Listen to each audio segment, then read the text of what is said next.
त ओहो ल बोटै यस्तो भएछ के फल्थ्यो र इस ल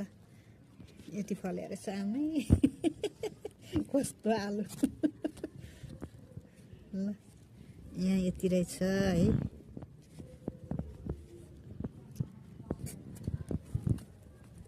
यति त होला नि अब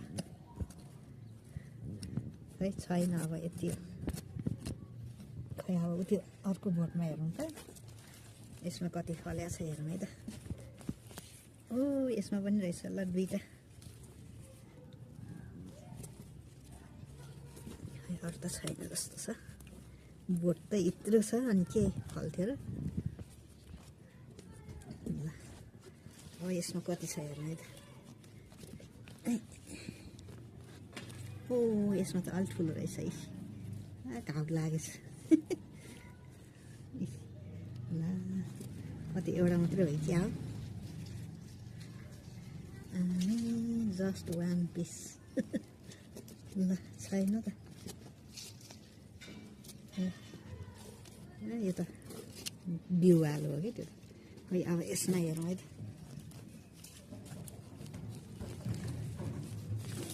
ओहो यसमा पनि खै एउटा मात्रै हो कि क्या यसमा नि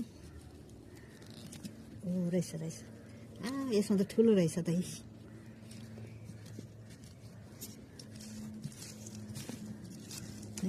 अरू चाहिँ छैन जस्तो छ ऊ रहेछ अर्को पनि ल गाइज मेरो